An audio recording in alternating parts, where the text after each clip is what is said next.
Il a été dit pendant très longtemps que les graisses étaient l'ennemi numéro 1 du système cardiovasculaire. C'est faux, c'est archi faux. L'industrie agroalimentaire a voulu masquer les effets nocifs du sucre, parce qu'elle avait beaucoup à en vendre, en faisant croire que les graisses étaient le seul ennemi de notre corps, de notre alimentation. Le sucre est bel et bien notre ennemi public numéro 1.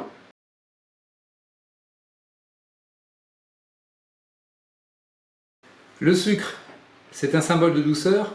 Peut-être pas, pas tant que ça. En fait, si votre corps savait parler, ou bien plutôt si on écoutait notre corps, parce qu'il parle beaucoup, eh bien on le saurait. Le sucre est sans doute notre pire ennemi. Alors bien sûr, le sucre, il a toujours existé, on en trouve dans les fruits, on en trouve même dans les légumes, mais c'est vraiment une invention du monde moderne d'en consommer autant. Pour un rappel, la dose conseillée en nutrition, donc la dose maximum de sucre, pour les sucres, ce qu'on appelle les sucres simples, les sucres rapides, c'est 25 grammes de sucre par jour. 25 grammes de sucre, ça peut paraître beaucoup, mais en fait c'est très vite atteint. Un petit morceau de sucre, comme celui qu'on peut mettre dans son café par exemple, ça fait environ 6 grammes. Donc avec 4 sucres, vous avez atteint à peu près votre dose maximum journalière. Mais c'est pas tout, parce qu'on parle des sucres simples, donc le sucre blanc, le sucre en poudre, les bonbons, tout ça. Mais il y a aussi les sucres complexes, ce qu'on appelle aussi les polysaccharides. Donc ce sont tous les sucres qui sont contenus dans les amidons par exemple, donc les pommes de terre, les pâtes, les céréales, etc. etc. Et ces sucres complexes, la dose maximale journalière est de 250 grammes. À nouveau, on va dire c'est beaucoup, mais non, parce que 250 grammes, imaginez, vous prenez une assiette de pâtes, un petit morceau de pain, un fromage, un dessert, une pâtisserie, vous explosez complètement les compteurs. On est loin, loin au-dessus des 250 grammes quotidiens recherchés. Attention, encore une fois, il s'agit de doses quotidiennes et non pas pour un repas. Donc représentez-vous ces aliments et vous comprendrez tout de suite à quel point cette charge en sucre est extrêmement élevée. Donc résumons-nous, les sucres simples, on parle du sucre en poudre, du sucre qu'on met dans le café, on parle des bonbons, on parle des pâtisseries, des sucres industriels, toute cette famille-là qui sont assimilés très rapidement. Les sucres complexes, ce sont donc les céréales, le pain, les légumes secs, les pommes de terre, les pâtes, et aussi certains fruits comme les bananes, les marrons, voilà. Il y a évidemment un élément qui est extrêmement riche en sucre, que l'on consomme très facilement, trop facilement, ce sont les sodas.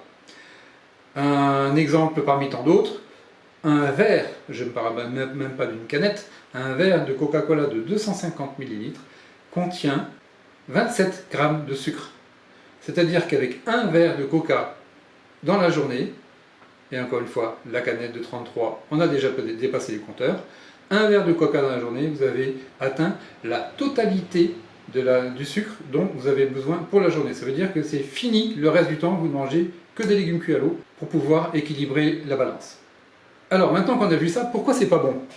En fait déjà, il y a plein de petits soucis qui vont se développer, qui se développent automatiquement, mécaniquement. On le sait, à force de manger trop de sucre, certaines bactéries se développent, on obtient des caries, l'hygiène bucco-dentaire se déstabilise, les gencives se fragilisent, on rencontre donc des difficultés dans la bouche.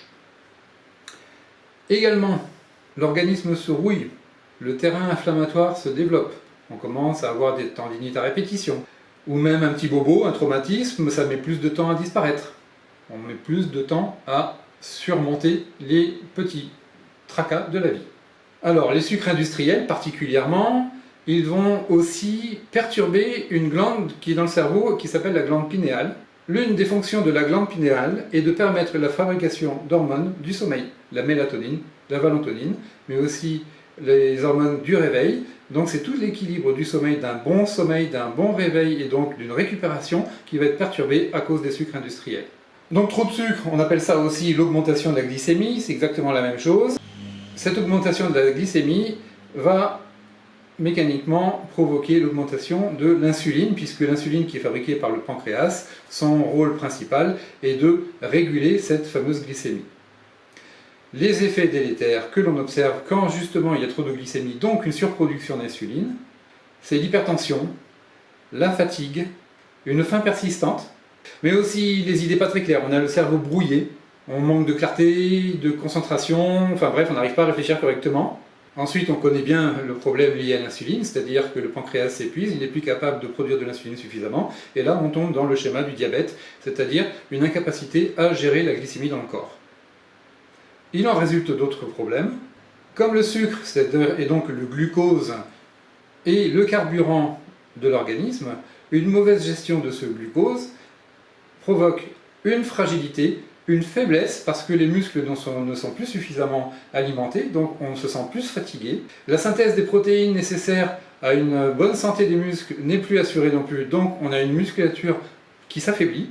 Et enfin l'équilibre de la gestion des graisses, c'est-à-dire l'utilisation de ces graisses, son stockage, n'est plus fait correctement, et donc on a tendance à prendre du poids, d'être en surpoids, voire d'atteindre l'obésité. C'est un problème que l'on rencontre effectivement souvent chez les diabétiques. En parallèle, trop de sucre, trop de glycémie amène un engorgement du foie. Or, le foie, c'est le grand épurateur du corps, il est là pour détoxifier. S'il est fatigué, il ne détoxifie plus correctement, donc on s'empoisonne à petit feu. Et ça peut provoquer une maladie du foie qui s'appelle la stéatose hépatique, ça s'appelle aussi la maladie du foie gras.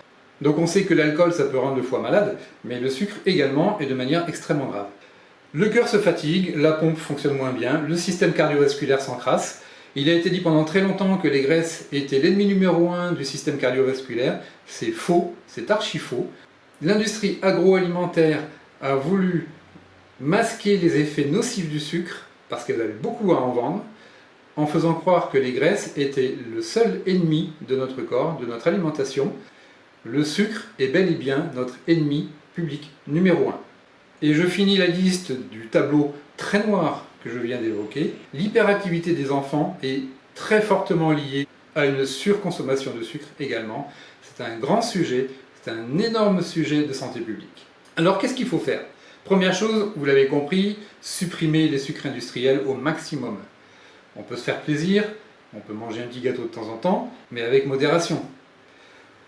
Éradiquer les sodas, ce ne sont que des sucres industriels. Ce ne sont que des doses de poison à haute concentration. Évidemment, ne pas ajouter de sucre dans son café, éviter d'en rajouter dans son yaourt, ou en tout cas privilégier, si on le veut, des sucres de substitution naturels, comme par exemple le sirop d'agave, qui donne une sensation sucrée sur la langue, mais qui a un index glycémique très bas. Éviter les sucrètes, l'aspartame, le goût est sucré, il y a un index glycémique qui est 0, mais par contre les effets délétères sur l'organisme sont nombreux, donc à éviter absolument. Je parle d'index glycémique, il s'agit simplement d'un calcul qui donne la quantité de sucre contenue dans un aliment.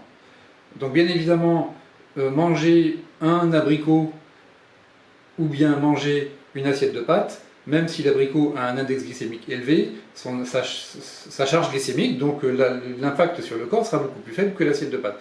Donc l'idée générale, c'est simplement de dire, je vais essayer de privilégier des aliments qui ont un index glycémique, donc une charge en sucre, la plus faible possible.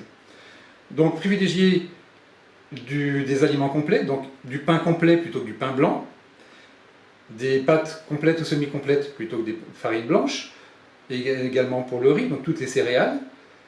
La cuisson des pâtes, la cuisson du riz, privilégiée al dente, parce qu'une cuisson moindre va chimiquement limiter la charge glycémique de l'aliment dans la digestion. À la place des pommes de terre, on peut privilégier par exemple des patates douces, qui ont un goût peut-être sucré, mais qui ont un index glycémique qui est plutôt faible. Et bien évidemment, manger beaucoup de légumes, parce que si votre estomac est rempli avec des légumes, il y aura beaucoup moins de place disponible pour les patates, pour les pâtes, pour les frites, pour tout ce qui nous fait plaisir, mais qui ne nous fait pas forcément du bien. Prenez soin de vous, bon appétit, et à bientôt.